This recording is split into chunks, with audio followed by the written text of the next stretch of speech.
বেগম জিয়া আমাদের দেশনেত্রী ম্যাডাম খালেদা জিয়া না থাকাটা আসলে অপূরণীয়। এই ক্ষতিটা আসলে অপূরণীয়।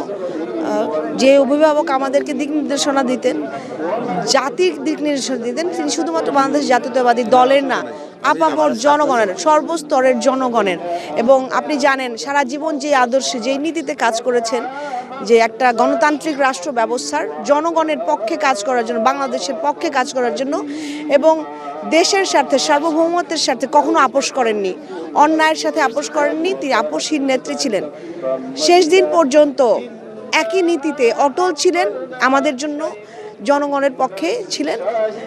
আমরা মনে করি আমাদের অভিভাবক নেই, কিন্তু আমরা তার আদর্শ, তার নীতিকে ধারণ করে বলিষ্ঠ নেতৃত্ব যিনি, তার সন্তান আমাদের ভারপ্রাপ্ত চেয়ারম্যান জনাব তারেক রহমানের দিক নির্দেশনায় এই শোককে শক্তিতে পরিণত করে যেন একটা গণতান্ত্রিক সামনের যে রাষ্ট্র ব্যবস্থার জন্য আমরা এগিয়ে যাচ্ছি, ইনশাল্লাহ সেটাতে যেন আমরা বিজয়ী হতে পারি এবং তার স্বপ্নকে, আকাঙ্ক্ষাকে বাস্তবায়ন করতে পারি।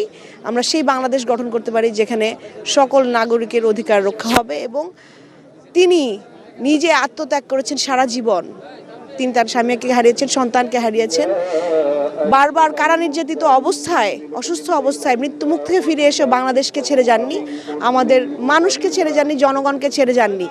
এবং আমরা চাই তার যে আদর্শ, তো ব্যক্তিগতভাবে তিনি যে প্রতিহিংসা, প্রতিশোধের বাইরে যেই রাজনীতি করে গেছেন, তিনি সেই রাজনীতি যেন আমরা অনুকরণ করতে পারি, তার আদর্শে চলতে পারি, বাংলাদেশের মানুষের জন্য করতে পারি, বাংলাদেশের মাটিকে যেভাবে ভালোবেসে গেছেন আমরা যেন সেভাবে ভালোবাসতে পারি।